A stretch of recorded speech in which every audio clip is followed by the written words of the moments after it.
What's good, YouTube? This your boy MerlinSchumacher's. Nah, I'm just kidding. This is a deck profile for Chaos Dragons. No, not real Chaos Dragons, Elemental Dragons. I keep calling them Chaos Dragons. I don't know why, because they banish a lot and special summon a lot. Whatever. Anyway, this is Elemental Dragons, aka Dragon Ruler's deck profile. Took me quite a high up on the DN rankings. I gotta admit, I was on DN like 3-4 hours a day for the past 3-4 days as well. I just had a lot of free time and played a lot, so yeah, the deck's been quite consistent. I've played nothing but matches, and yeah, I really like the deck so far. I've tested a lot, and some of my tech choices worked out pretty well, such as the mini guts on the side. Here you can see mini guts. Just combos along with all the special summons, and if the opponent got a title or a blaster or a Dracosac or a big guy, Dracosac only if it's got no materials and if it's got no tokens on the field, you can just OTK them with the miniguts by making a Dracosac, tributing one of the tokens from miniguts, then go Armory Arm with the other token and equip Armory Arm to attack over it. And that's 8k plus damage over pretty much everything. Pretty broken. Also, combos up with the Econ miniguts sometimes just deals around 5-6k damage, and then once they leave the Dracosac with tokens on the field, you can just summon a big dragon, turn it to attack, and attack over it for game, which is quite useful. Happened quite a lot of times, and yeah, my main deck's a bit tacked out, but not too much. I run 2 Swords and 3 Super Ryu. I run Reborn, Hole, and Storm in the main. I run 1 Chalice just for the Colossal combo. If your opponent max sees you and they have a monster with at least 2,401 attack points, you can just Chalice it, bring out a Colossal, and slam your Colossal into it until they deck out. Okay, yeah, then I ran a Kasaska just because Kasaska is the wind tuner and you can OTK by banishing a Tempest and don't lose the biggest Dragon Blaster effect in order to get a Flammable Guard. So Kasaska is useful for that. I only run 1 Lightning. My roommate Michelle gave me that idea and I tested it and it works good. I never missed the second Lightning. It's just because that baby is like the weakest baby. It's got only 500 attack points. Also, you hardly ever have to use Tempest, so you don't really miss the Wind Monster. Also, you have another Wind Monster, Dragoni Kasaska, who's a target for Tempest effect, and also can be discarded along with Tempest, so that's all good. The odds are still even. And I run 2 Scarecrows in the main and 1 on the side because I find the card too important in the mirror match. And well, then you can see some more tech choice on my side deck. I run 2 Tyrants to raid.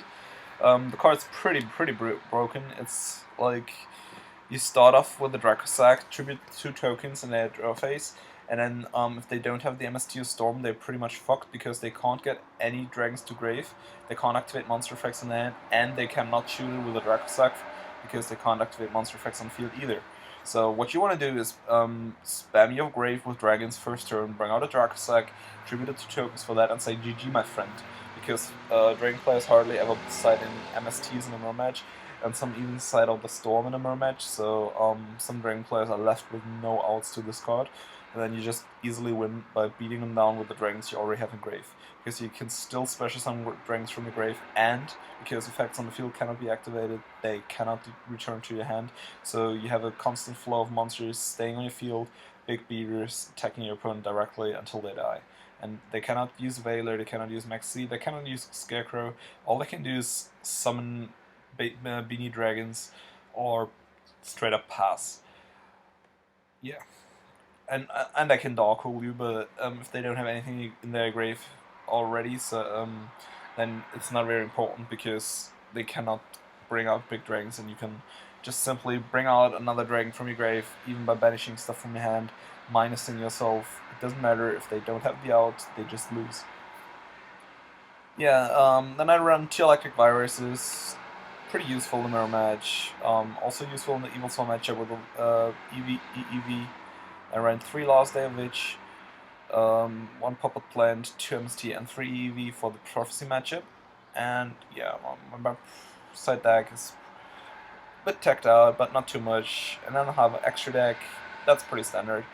I decided to put in Red Dragon Archfiend just to test it, and so far it won me one game, but I don't really like it that much. I might take it out. I'm considering to take it out for the second Big Eye again, but in my opinion, Big Eye is just a very bad card. You hardly ever need it except for luring out the Veiler, and if you don't do that, Big Eye sits there, always vulnerable to your opponent's Big Eye, always vulnerable to a Crimson Blader, everything. I don't really like Big Eye that much. It's just, sometimes it's very good if you want to OTK over a Redux or something, but most of the time it's just a dead card you don't want to bring out if you don't have a backup plan. Okay, that's it for the deck profile. Watch out for a featured match. I'll upload a match I play after this, and screenshot that as well. So yeah, just stay tuned and watch out for the match. Also, constructive criticism is always welcome. If you have any propositions, any consists you can give, just tell me what you would change, or give me other tech choices. I'm a player who really loves their tech. Like, if I play a deck, I always tech it out. I always play a load of tech cards. And yeah, if you have any more ideas about that, just give me a heads up, and I'll see what I can test. And yeah, thanks in advance, guys. Stay tuned.